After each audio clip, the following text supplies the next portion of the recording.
আজকে আমার জন্মদিন আর আজকের এই স্পেশাল দিনটাকে আমি স্পেশাল ভাবেই সেলিব্রেট করলাম আলহামদুলিল্লাহ। প্রত্যেক বছর আমি এই দিনটার জন্য মানে আমার বার্থডের জন্য প্রচুর এক্সাইটেড থাকি আর এইবারও কম না। বাট এইবার আমি ভাবলাম আমার এই জন্মদিনটাকে মানে স্পেশাল দিনটাকে একটু অন্যরকম ভাবে সেলিব্রেট করি। তাই আমার বার্থডের আগের দিন মানে গতকালকে আমরা চলে গিয়েছিলাম বাজারে বাজার করতে। ফোনে লিস্ট করে নিয়ে গেছিলাম সবকিছু, চাল তেল মশলা যা যা লাগে সবকিছু নিয়ে নিয়েছি। আমি তো দেখতেছিলাম পোলাও চালের স্মেল কেমন হয়, যদি ওগুলো আমি বুঝি না কিছুই। ছোটবেলা থেকে আমার আম্মু এই দিনটাকে খুব সুন্দরভাবে সেলিব্রেট করে, আমার ফ্রেন্ডদেরকে দাওয়াত করে, পায়েস রান্না করে বাসায়। এবার শ্বশুর বাড়িতে আমার ফার্স্ট বার্থডে, আর ফার্স্ট বার্থডেটাই একটু অন্যরকম ভাবে সেলিব্রেট করতেছি। কেক না কেটে বিরিয়ানি দিয়ে বার্থডে সেলিব্রেট করব। তো আমাদের যা যা লাগে সবকিছু মোটামুটি কেনা শেষ, আর এখান থেকে এখন আমরা নিয়ে নিলাম বিরিয়ানির প্যাকেট। প্রথমে একটু কম করে নিয়েছিলাম, পরে ভাবলাম বেশি করে নিয়ে যদি আরো বেশি লাগে। এই ওয়ান টাইম প্যাকেট গুলো কেন নিয়েছি সেটা একটু পরেই দেখতে পাবা। আগের দিনই আমরা যা যা লাগে সবকিছু বাজার করছি, বাজারের কাজ আগের দিনই সেরে ফেলছি। আর আমার বার্থডের দিন সকালবেলায় আল্লাহ তাআলার রহমত একদম ঝুম বৃষ্টি নামছে। সকাল সকাল আমরা সবাই মিলে রান্না বান্নার প্রস্তুতি নেওয়া শুরু করে দিছি।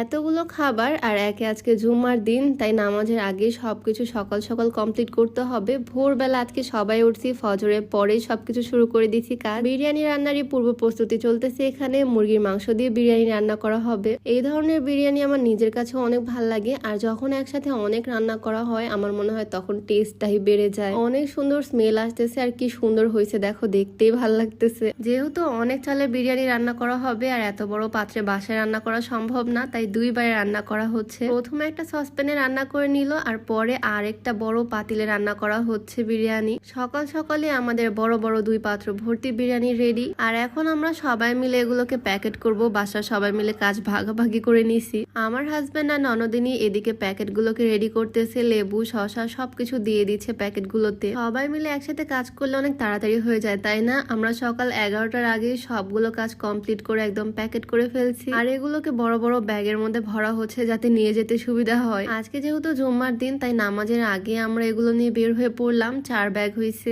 রিক্সা একদম ঘন্টা চুক্তিতে ভাড়া করে নিয়েছি। আমরা আজকে পুরা শহর ঘুরে বেড়াবো। প্রত্যেক বছরই আমার বার্থডেটা মানে আমার স্পেশাল দিনটা সেলিব্রেট করা হয়, বাট করি ফ্রেন্ডদের সাথে, ফ্যামিলি মেম্বারদের সাথে, বাট এইবার করতেছি এনাদের সাথে। আসলে খুশি ভাগাভাগি করে নেওয়ার মধ্যে কিন্তু আসল মজা। সবার হাতে হাতে দিয়ে দিয়ে বলতেছি আজকে আমার বার্থডে, আজকে আমার জন্মদিন, আমার জন্য দোয়া করবেন। আর সবাই কি সুন্দর হাসি মুখে দোয়া করে দিচ্ছে। আসলে বিষয়গুলো দেখতে অনেক ভালো লাগে। আমি, আমার হাজবেন্ড, আমার দেবর, আমার ননদিনী আমরা সবাই মিলে আজকে বের হয়েছি। আর দেখো আল্লাহ তাআলার রহমত, কি সুন্দর বৃষ্টি নামছে আজকের দিনে, আর ঘুরতেও ভালো লাগতেছে এই সুন্দর ওয়েদারে। সত্যি বলতে কেক কেটে সেলিব্রেট করার থেকে এইভাবে সেলিব্রেট করতে আমার বেশি ভালো লাগতেছে। মানুষগুলো কি সুন্দর হাসতেছে দেখো। সবার সাথে আনন্দ খুশি ভাগাভাগি করে নেওয়ার মধ্যে আসল মজা। সবাই আমার জন্য দোয়া করবা যাতে এই মানুষগুলোর পাশে দাঁড়াতে পারি, আর একদিন যাতে আরো অনেক বড় হতে পারি। সত্যি বলতে আজকের বার্থডে সেলিব্রেশনটা ছিল আমার লাইফের বেস্ট একটা বার্থডে। সবাই আমার জন্য দোয়া করবা। আজকে ভিডিওটা এখানেই শেষ করছি। সবাই ভালো থাকো, সুস্থ থাকো। সবাইকে আল্লাহ হাফেজ।